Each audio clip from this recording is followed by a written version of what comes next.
The good news is Boulder can solve the housing crisis and implement our beloved Boulder Valley Comprehensive Plan values to be a diverse, welcoming, deeply sustainable community. In fact, we already proved how to do it with open space. Take the land out of the speculative market.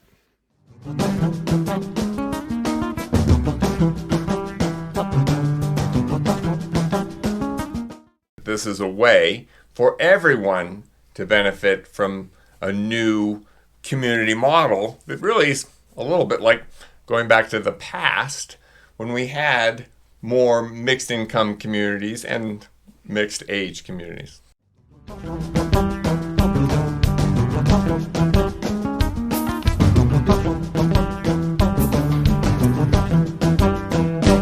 Hello, Boulder and the wider world. This is the Sharing Boulder podcast.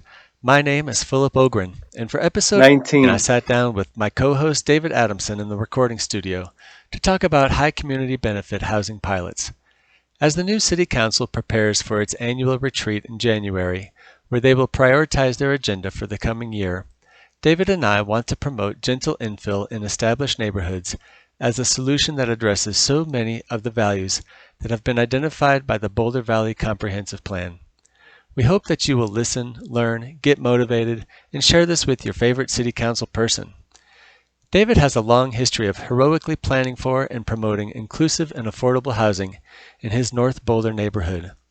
But he is swimming against a tide that is the current housing market, which incentivizes scraping smaller homes and replacing them with mansions or building luxury condos where affordable housing once stood, and city codes that regulate against building the kind of beautiful, compact, inclusive, and affordable housing that he is trying to develop. We talk about a specific housing pilot that he is working on and how his neighborhood and all of Boulder could benefit from this kind of innovative and inclusive housing. We hope you enjoyed this conversation about the future of housing in Boulder. So David, we are here to talk about a housing pilot. And Great. What I would love to do is for you to start off by explaining a housing pilot, like an actual example of what we're talking about, and then let's generalize and talk about all the benefits that accrue. So, can you talk about 750 North Street for a minute? I definitely can. And we purchased 750 North Street, which is an old duplex built in 1957. It's like a museum from the 50s. Nothing's been changed in it. It's been rental housing for a long, long time, with the idea of making it for sale housing, which we're really missing. And so the idea is to take this old duplex and turn it into something that retains the neighborhood character of this area, which is mostly people turning anything into like a McMansion, a 4,000, 5,000 square foot house.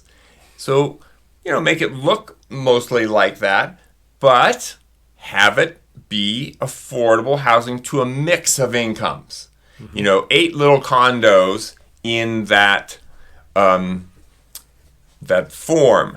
And, we showed how you could put from 300 to 900 square feet. I mean, these are modest little condos, each with their own kitchen, was our original idea. And that those would be sold between 60% and 150% of area median income. That's like $40,000 for a single person to $150,000 for a single person. So, the middle, that's who it's for. It'd be sold to them. And those folks would own some cars together, and that would be in the price of it. Nice. So we're showing the rest of Boulder, hey, we can have more people, especially workers now, who are now commuting in, now creating pollution, now creating carbon emissions, now creating congestion on our streets. They could live right here. They could share some cars, and maybe some of the neighbors would also be able to share those cars. Yeah, if you sponsored a Colorado car share car, then they could actually run it Perhaps, I don't know. Well, and our idea was that we'd also be members of that car share. So we're trying to show those people buying. Because there's one just half a block away. There's just one at the Ostara Co-op, but we're also everyone wants great mobility. We're trying to make this a big improvement for everybody. So, but that's the basic idea. Transform what will become McMansions. I mean, unless we do, some of this mixed, missing middle housing. It's not for everyone, but. No, I think that's a great point, because the logical thing for you to do as an investor that has worked on this property is to go ahead and McMansionize it. And go, like scrape it or rebuild it and sell it to the highest bidder, right? And squeeze out as much profit as you can, and that's doesn't address any of the things that we care about in terms of community or climate crisis or racial justice or diversity. So I love this concept. I want to bring up the important issue of money, because the way we're doing this has a great, we think will be a high market return for investors, which can include or could be only neighbors, could be doing this, or the people who want to live there, they could develop it. And the point is, you're going to buy these dumpy old places that need to be improved, and what we're suggesting, make it really easy for people to just check off a few boxes. They want to do the thing we need, make it easy for them, but you're going to donate the land underneath the dumpy building to a community land trust. And that's another source of return. The charitable, donating $1 million, say you're 5 people, buy the thing for $1 million, you put $200,000 down, the 5 of you, each put $40,000 into it, or you can do all different, which is what we did, all different levels. You get to make a big gift, and it saves you a lot on the taxes, whether you're a single investor or whether you're all those people. So that's the point, that we don't have to sacrifice making money to make our communities even better. Well, I love the notion of having market forces have the wind in our sails in terms, because really, like, market forces want to build a lot more housing, and so why should we set up a market where it's rigged towards only luxury condos and only scrapes for McMansionizing? Why don't we have a market that makes it attractive for people to invest in the kind of housing we need? I think that's, and arguably even more profitable for certain components of the the finance, insurance, real estate, industry, which is arguably like our most vital industry in the U.S. Architects get to design a lot of different things, and realtors get to sell more units, and so we got some local investors to do this thing. But I want to talk about the elephant in the room here, which is, well, what about the neighbors? What do they think about this? So they must be up in arms. They must hate it. Well, and obviously we're trying to address the car thing. Number one, that's people's hot button concern. Well, I'm never going to be able to park. Yeah. And so we're showing you're going to have more people and not have that problem. So right now we're talking about a 10-unit cooperative housing unit. Do you want to just explain that real quick? Because so it's a similar building, it's a similar scale building. Yeah. And we wanted to do the condo one because we think that's easier to sell. More replicable, more people can do that kind of thing. But we can build by right, 10 co-ops in the city, and no one has built a new co-op, and no one has built a for sale co-op. Right. So we're interested. Goose Creek Community Land Trust wants to open up this other front on affordable housing, more for sale, more mixed. So there's 10 shares. There's 11 shares. It has an ADU in the back. So that's one share, and then there's 10 bedrooms in the thing, and that's 10. So it's a total of 11. And so the reason I backtracked on this is because now you have 11 cars minimum. if and the neighbors' perspectives, they're like 11, right? Right. So we don't need 11 more cars out there. Well, not to get too much into the weeds on that, but it's a very walkable neighborhood here. Yeah.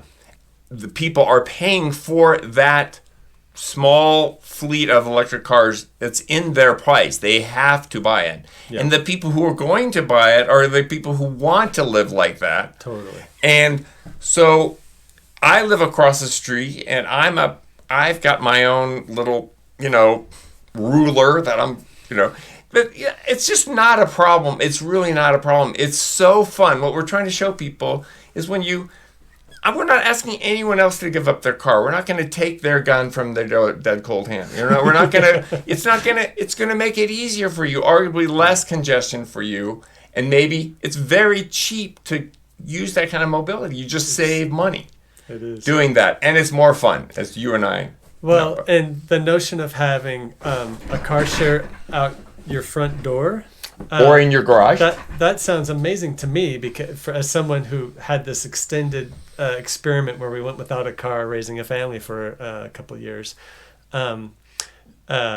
Our nearest car share was 2 miles away at the bottom of Table Mesa and Broadway. We had to take the bus down to get it or ride our bikes down to get it. So the notion that you step outside and drive a nice car that's maintained by somebody else, has car insurance and all that. Right. Oh, wonderful. Well, that's again, these changes are not for everyone. Yeah. These changes are things to see other people adopt. Maybe you can try some part of it. But the thing we want to talk about is, how did people around here think about this? And we've had quite a bit of time as we've wrestled. I love this pie chart to too.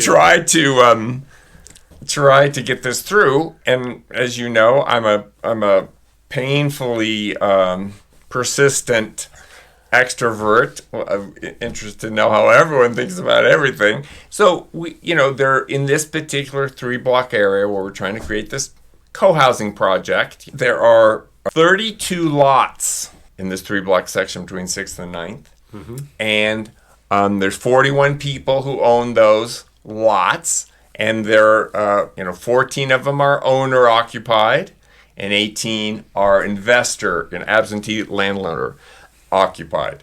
So we found, talking to people, that most people are, that sounds good. The majority of them, narrow majority, or they're for it, or they're unopposed. There's 16 people, they're like absentee landlords. You can't reach them. You try.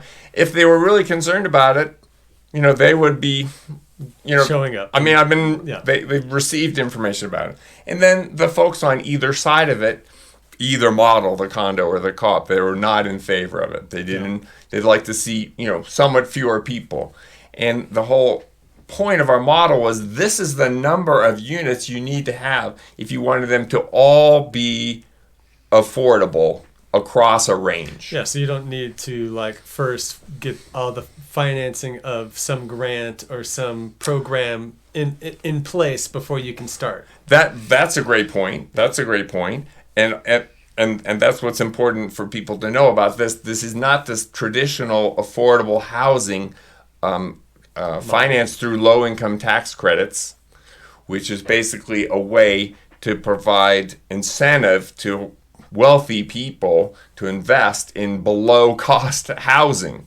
That's what it is, and it's a great thing. But we're trying to create another model of housing, which is, let's have all housing, the whole housing industry meet our needs. And so, more broadly in the town, we're interested in seeing some luxury housing, not against luxury housing. I'm against all, 100% luxury housing for a building. Do we need to provide more housing for wealthy people? It just doesn't. So, but the model of having some wealthy people, and they subsidize the below cost units, because we want people to make money building this housing. That's how it has to work. Yep. And then the middle income housing can be produced for a profit. So it's a way to maybe have a low or no subsidy. That's a big point. But so here we're just trying to show that. So people, there's just two people who are vociferously. I mean, they're not even vociferous. I mean, they who wants a construction project next to them? That's part of it. Thanks. This is a key point. I want to thank the people in Samuel Hughes at Oxford University. Their model in Britain, they call it strong suburbs, but they suggest letting a whole street work. They need housing. They say, okay, you guys, how would you like to do it within these guidelines? We need this much housing. How do you want to do it? And they empower the renters.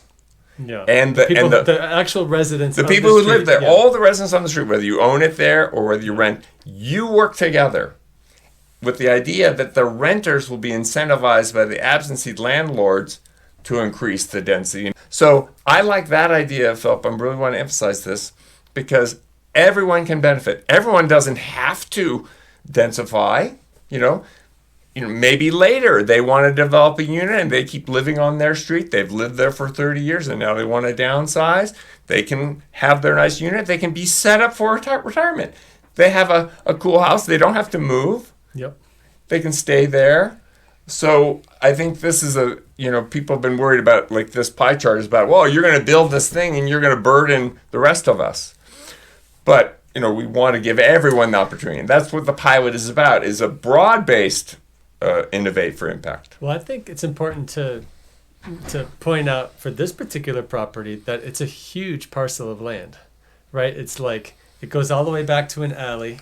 And when you walk through it, the notion of putting this 10-room housing structure, I think it'll be gorgeous and beautiful, and people will see it from the street. Right. And it's not out of scale or out of, right. It's 6,000 square feet. I mean, the city, when you really get down to it, the right-of-way is really big. I mean, the street and the right-of-way, people don't really understand that the city owns and controls a huge amount of land, like all in front of all of our houses. Point is, you can have housing in our current scale for now with the land prices that they are now.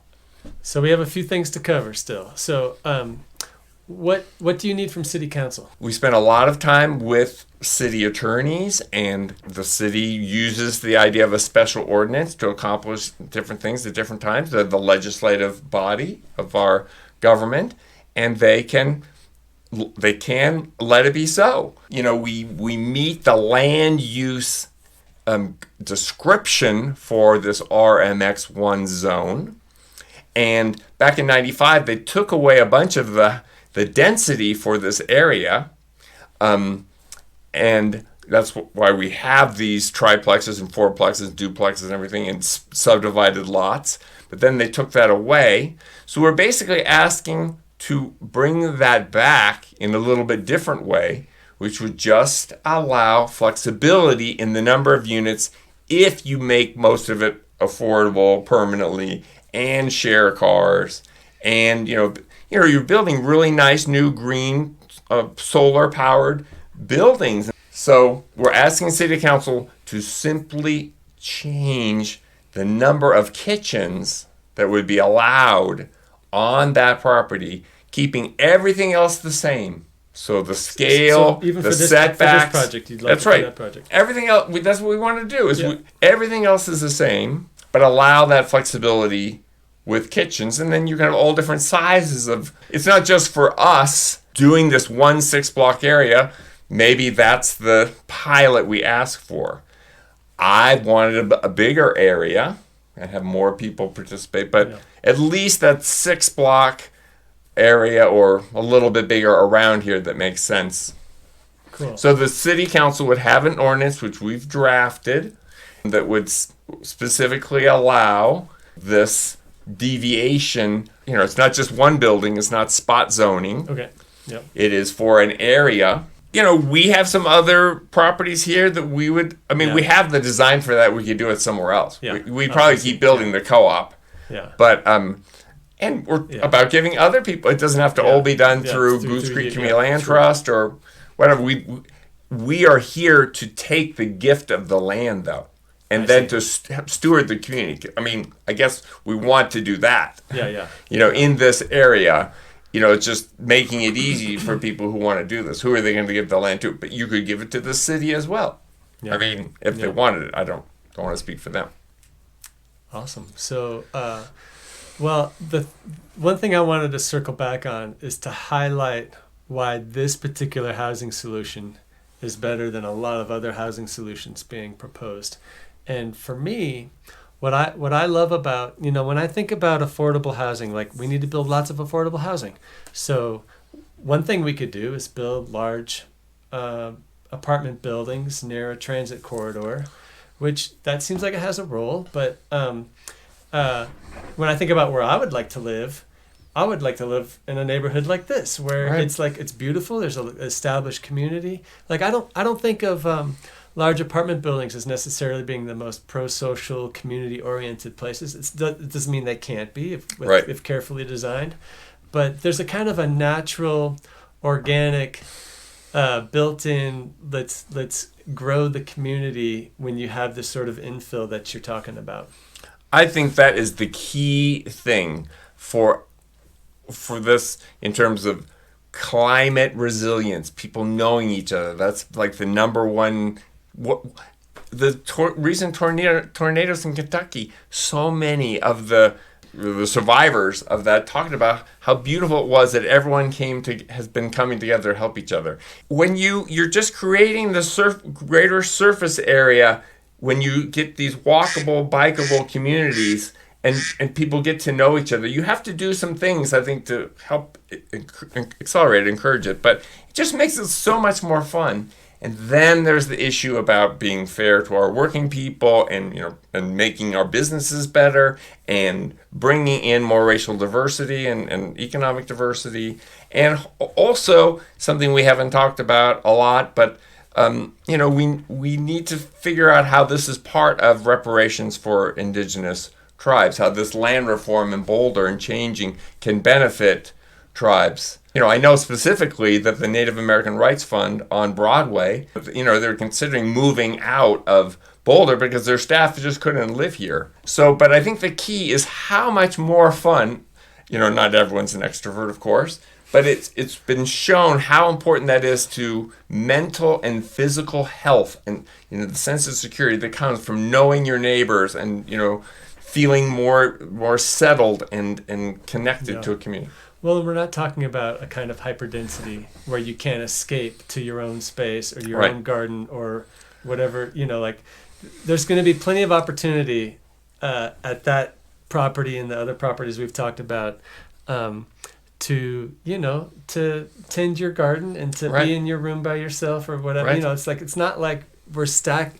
One of the complaints that always comes up is packing people in, like they're all breathing on each other. Breathing on each other, sardines in a can, and Manhattan. Totally. We don't want Manhattan here. Well, I don't think we do, right? Yeah, that's right. We don't. I'm with you. Yeah, I'm with you too. No, I think we want, Copenhagen style density or Amsterdam. Well, and different kinds of, different varieties of it, and.